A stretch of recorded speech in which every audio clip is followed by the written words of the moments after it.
أرحب بكم مستمعينا مجددا في حلقة اليوم، ومجددا أرحب بضيفتي العزيزة دكتورة لما تألة، تشارك دائما معنا في مهمة التوعية الصحية عبر أثير مونتي كارلو الدولية ومن خلال برنامج الصحة المستدامة. هي الاختصاصية في أمراض الأنف والأذن والحنجرة في باريس وضواحيها. شكرا لك دائما دكتورة لما تألة.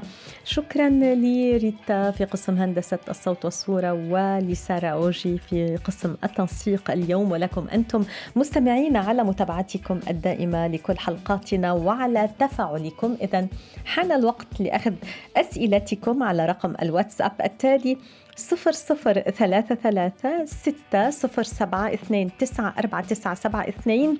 وأيضا على صفحة الصحة المستدامة على الفيسبوك من خلال الفيسبوك لايف على صفحة مونتي كارلو وعلى صفحة الصحة المستدامة، أو تحت رابط اليوتيوب موجود أيضا على صفحة الصحة المستدامة على الفيسبوك لمشاهدة الحلقة اليوم.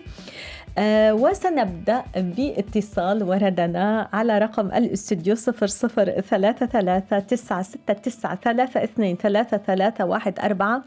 أكثر مستمع حافظ رقم الاستوديو هو أحمد منتصر من إيطاليا. ألو يا أحمد، بدي أعمل لك فحص برقم الاستوديو.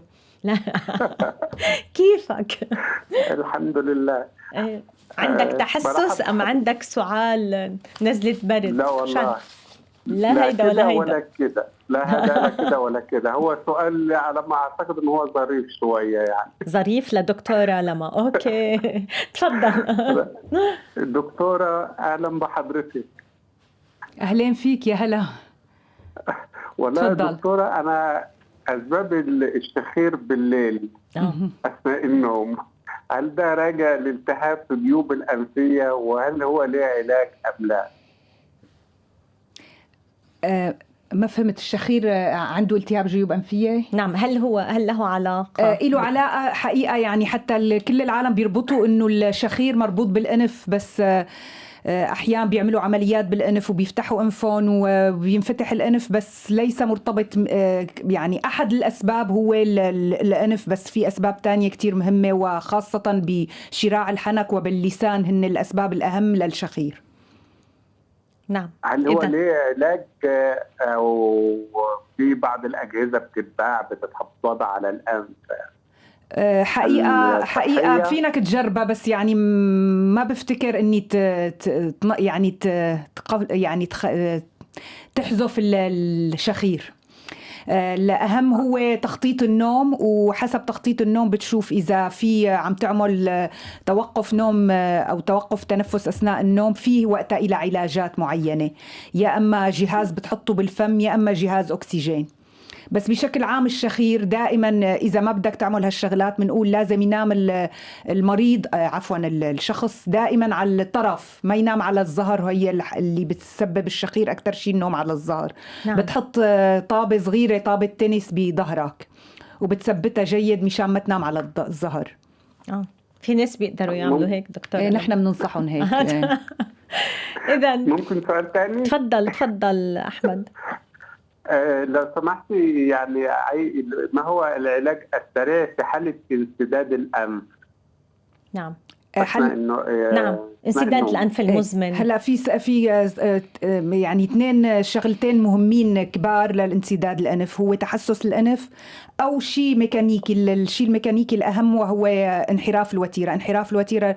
العلاج الوحيد هو إذا في انحراف وتيرة هو العملية فقط، لأنه عظمة منحرفة.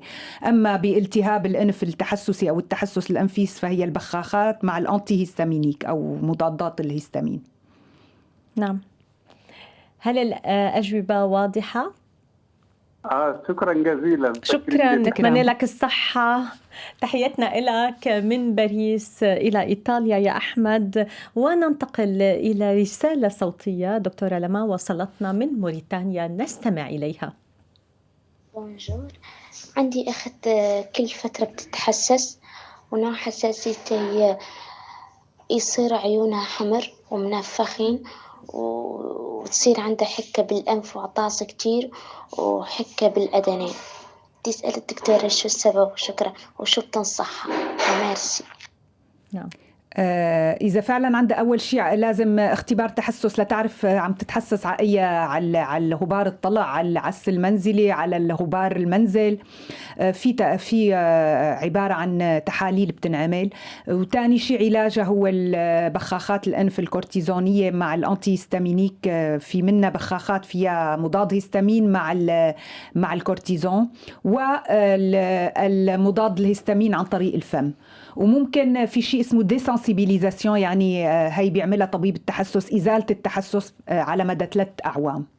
نعم، وهذا ينجح؟ أنا سمعت أنه في بعض الأحيان لا ينجح، لأنه أحيانا المريض يعني بيوقف علاج وبيمل، بس عادة يفترض بتخفف كتير إذا فعلا نعم. بيتابع العلاج يعني. نعم، شكرا دكتورة لما. نواصل معك، وأسئلة أيضا وصلتنا على الفيسبوك لايف على صفحة الصحة المستدامة.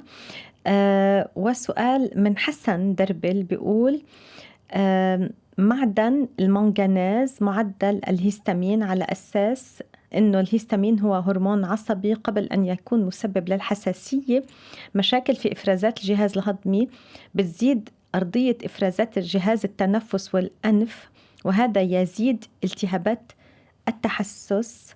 يعني العلاقة ما بين الجهاز الهضمي والجهاز التنفسي. ما بعرف إذا فهمنا السؤال. ما كتير فهمت، بس هو في مزبوط. في هو عبارة عن ناقل عصبي الهيستامين. نعم. وفي منه مستقبلات بتكون بالمعدة، بس ما يعني ما علاقة المنغنيز؟ لم أفهم.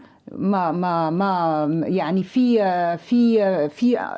يعني في مستقبلات الهيستامين كمان موجودة بالمعدة، وموجود في منها بالأذن الداخلية، بس ما كلها عندها نفس يعني ما نفس الميكانيكية التحسس يعني. نعم، أنا لم أفهم يعني ما علاقة المنغنيز بمعدل الهيستامين. ربما سيشرح لنا أكثر حسن. نشكره على هذا السؤال وهذه المشاركة. ننتقل مجددا إلى موريتانيا، وهذا السؤال تحية لك ولضيفتك الكريمة. أنا محمد من موريتانيا، لدي ربو، وفي حالة برودة الجو أشعر بضيق في التنفس على مستوى الحنجرة. بعد ساعة أيضا أشعر بألم تحت عظمة الترقوة من الناحية اليمنى، ولا يختفي هذا الضيق إلا عند استعمال الأيروكورت. هل هذا تحسس ربو أم هو تحسس تابع للحنجرة؟ حقيقة ما بفتكر أبدا تابع للحنجرة، على الأغلب ربو، فيجب يعني لازم يشوف طبيب صدرية. نعم. يعني التحسس الحنجرة بيصير مثل صرير، يعني بيسمع هيك، بيسمع بيحكي المريض يعني. نعم. أو في ممكن يتغير الصوت، أو بس هيدي غالبا نوع من الربو. نعم، شكرا. نواصل معك. ومن العراق هذا السؤال تحية للدكتورة لما: عندي طنين عالي بالأذن، ما هي أسبابه وما هي علاجاته لطفا؟ إذا طنين الأذن مشكلة أيضا عند الكثير من الناس اليوم. كتير. أول شيء إلى أسباب كتيرة، بس أحيانا الأغلب الوقت ما إلى أسباب. نعم. يعني أي مرض على مسار الأذن ممكن يعطي طنين، بس الأغلب الأحيان ما إله أي سبب، وبيكون سببه فقط يعني بعد العمر معين بينقص شوي السمع وبيترافق مع الطنين. لماذا نقص السمع قد يؤدي إلى حدوث طنين؟ ما هو اللي بيؤدي، هو الانسامبل، يعني المجموعة يعني. نعم. يعني الفييسمون أو شيخوخة العصب السمعي تؤدي شيخوخة العصب السمعي بينقص السمع وبيصير طنين، يعني بيصير مثل ديسفونكسيونمون أو خلل وظيفي بالعصب. نعم. يعني نعم. فبيصير طنين ونقص سمع. هون إذا ممكن إني السماعة ممكن تخفف الطنين، ممكن، بس ما أكيد يعني. نعم. لأنه بيصير بالسماعة بيسمع أفضل، ولما بيسمع أفضل يعني بيعمل ماسكينج للأكوفين يعني. نعم. يغطي تماما. يغطي. نعم. إذن ربما هذا ينفع. السماعة طبعا بده يعمل تخطيط سمع إجباري يعني. نعم. نواصل معك دكتورة لما، وسؤال يأتينا من مستمعة هذه المرة من لبنان. تقول: أنا عامة لا أشم أي رائحة رغم أنه ليس لدي أي زكام، وأحيانا عندما أنام في بعض الليالي أشعر بصفير صادر من أنفي وشكرا. هل من الممكن أن يصدر صفير من الأنف؟ ايه، في حالات تضيق بالأنف، وفي حالات إذا نادرة كتير إذا في مثل ثقبة بالحاجز الأنفي أو الوتيرة الأنفية ممكن يطلع صفير. يعني أين يكون بالحاجز الأنفي اللي بالنص ممكن يكون في ثقب غالبا بيصير هيدي بعد عملية انشراف الوتيرة. نعم. أو التجميل أو هالشغلات يعني. نعم. إذن ما هو الحل للصفير من الأذن؟ الحقيقة من الأنف الصفير إذا في انثقاب بالوتيرة الأنفية ما له حل، هذا خلص بيبقى. بس ممكن يكون تضيق بالأنف، وقت بنعطي بخاخات أنفية بدنا نفحص لنعرف شو السبب، لأنه يعني نعم. إذا في تضيق بالأنف، قرينات كبيرة بنعطي أدوية، ممكن أحيانا نبري القرينات إذا كتير يعني نخفف حجمها يعني بالعملية صغيرة. نعم. شكرا دكتورة. لما نواصل معك ومستمعتنا التي تركت رسالة من موريتانيا ترد عليك وتعطيك إيضاحات حول حالة أختها. نستمع. شكرا لكم. رغم أنه نحن من منطقة صناعية، وكل ما بتطلع من المنطقة اللي هي فيها يعني بتقل الحساسية عندها. تماما. في بجوز كمان في ما شرط يكون تحسسي، بيكون تخريشي. إذا في كتير مداخن وتلوث كبير كمان بيعطي نفس أعراض التحسس، وممكن ما يكون في تحسس. إذا غسولات أنفية ومضادات وبخاخات كورتيزونية، غسولات أنفية وبخاخات كورتيزونية. نعم. شكرا. نواصل معك ومن موريتانيا هذا السؤال: هل عملية تجميل الأنف وخاصة تصغير الأنف قد تؤثر على جودة التنفس وجودة النوم وعلى صحة الجيوب الأنفية؟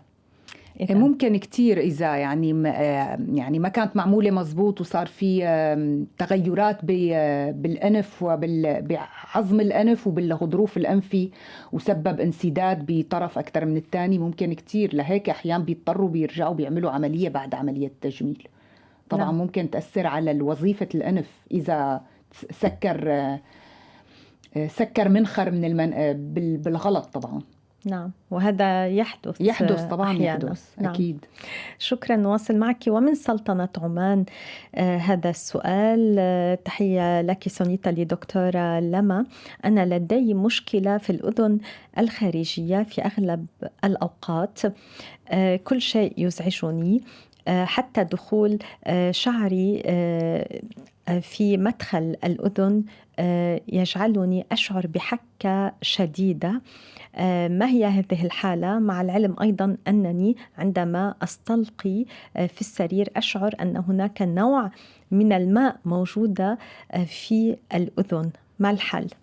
هذا ما هي هذه الحالة؟ هي ده إكزيما مجرى السمع، مثل إكزيما في الجلد المجرى السمع بيكون فيها إكزيما. الحل الوحيد أول شيء عدم وضع أي شيء بأذنه، يعني لا سماعات ولا عيدان ولا أي شيء. فقط كيف تنظف الأذن؟ لا ما في بالعود الأذنين يعني ما بينظف، بتدخل المفرزات إلى الداخل. نعم. فقط بتقدر تحط عبارة عن قطرات أذنية مخصصة لهالإكزيما. وممكن عبارة عن ماذا؟ بيكون فيها كورتيزون طبعا. نعم. كورتيزون قطرة فيها كورتيزون. كورتيزونية طبعا. على كم من الوقت؟ أنا بقول لهم 7 أيام. بالحالة يعني بالحادة بيقدروا يرجعوا بعد شهر مثلا يعيدوا مرة تانية. نعم. يعني بس ما بشكل متواصل. وفينا تحط زيت الزيتون أو زيت اللوز، كتير كويس كمان للأذنين وبيخفف من الخارج أو لا حتى للداخل؟ لا طبعا فينا تحط زيت الزيتون. تمام. من الممكن أن يحل المشكلة. كتير بيرطب البشرة وبيخفف الحكة. نعم. شكرا. نعود أيضا إلى الواتساب مجددا، وسؤال وصلنا من الإمارات هذه المرة. تحية لكما وشكرا على حلقة اليوم.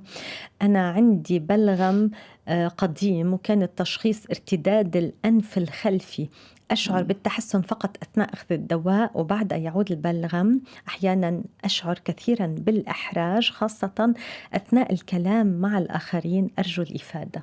إذن ما هو هذا البلغم القديم؟ هذا البلغم القديم هو مشكلته يعني التهاب أنف مزمن، هو اللي بيعطي الارتجاع أو بنسميه نحن إيكولمون بوستيريور، يعني بينزل للبلغم من الأنف بينزل للبلعوم. نعم. وهذه مشكلة مزمنة، ومثل ما قالت بنعطي الكورتيزونات بيوقف بس بيرجع. نعم. حل الوحيد طبعا مو النهائي بس لتخفيف الإزعاجات هي الغسولات بالماء والملح والبخاخات الكورتيزونية بتخفف الإفرازات طبعا. وإذا في مشكلة تحسس بتاخذ مضاد هيستامين. نعم، شكرا. نواصل معك، والسؤال يأتينا من لبنان هذه المرة. تحية لكما. يا ترى هل انحراف وتيرة الأنف علاقة بجفاف الفم أثناء النوم وجفاف فتحة الأنف للجهة المعاكسة لانحراف الأنف؟ ممكن كتير طبعا، لأنه بيصير بيتنفس هو اللي يعني إذا كتير مسدود الطرف اللي فيه الانحراف الوتيرة فالهواء كله عم يدخل بطرف واحد، وممكن يصير في تنفس فموي كمان بيصير جفاف بالفم طبعا أكيد. نعم، نواصل معك. وأيضا أسئلة وصلتنا سؤال من الإمارات مجددا من مستمعينا علي. شكرا لك سونيتا، وشكرا لدكتورة لما ضيفتك. ما هو تأثير منظومة الأنف والأذن والحنجرة لدينا على نوعية ومدى وجمال أصواتنا؟ علي على فكرة صوته حلو، دايما بيترك لنا رسائل صوتية وإلقاؤه حلو، فلذلك هو اهتم بهالسؤال. إذن يعني أكيد علاقة الصوت وجمالية الصوت بها المنظومة. أكيد كله عضلات مشتركة مع عضلات شراع الحنك، مع عضلات البلعوم والحبال الصوتية. فممكن كل هذا يعطينا أصوات جميلة أم لا؟ الأنف طبعا، ولا ما بتشوفي أحيانا لما في انسداد أنف بيصير يعني بيتغير صوته. في أشخاص بنقول بيحكوا من أنفهم طبعا، نازلمون باسمه الفرنسي. تماما. فأكيد هو عبارة عن منظومة مثل ما قال، أو يعني كورديناسيون، أو يعني كلهم مع بعض بيشتغلوا من الأنف للحبال الصوتية. وطبعا هون بقى نحن ما بعد فترة يعني نحن بنعالج اللي لازم نعالجه كطبيب، بس بعدين بنرسله لعند مقوم الصوت بعد فترة إذا شفنا صار أي تغيرات بالصوت. نعم، شكرا. نواصل معك، وسؤال يأتينا مجددا من لبنان من مستمعتنا في الجنوب. تقول: تحية لكما، أنا لدي طفل لديه ربو منذ سن 3. يا ترى ما هي نصائح الدكتورة في تعاملنا اليومي معه؟ إذن أطفال اللي عندهم ربو، يعني الربو بنرجع بنقول هو عندهم بدهم يعرفوا إذا في نوع محسس طبعا أكيد، ودائما غسولات الأنف أهم شيء. أنا عم بحكي من ناحيتي، لأنه أي التهاب أنفي ممكن يسقط على القصبات ويسبب نوبة ربو. وطبعا التهوية دائما، والابتعاد عن الرطوبة هي كتير مهم، وتنظيف المخدات والحاف وكل هالشغلات، والحيوانات المنزلية يعني خصوصي إذا في فعلا نوبة ربو، الابتعاد عن الحيوانات المنزلية.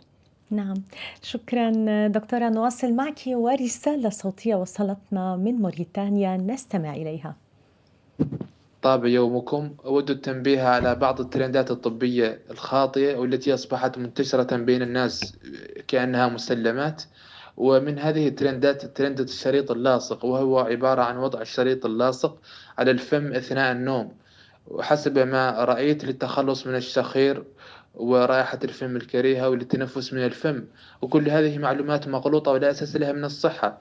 حتى أن صحيفة ديلي ميل قالت في أحد التقارير أن ليست هناك معلومات طبية ثابتة بين وضع الشريط اللاصق والتخلص من الشخير وتلك المسائل الأخرى.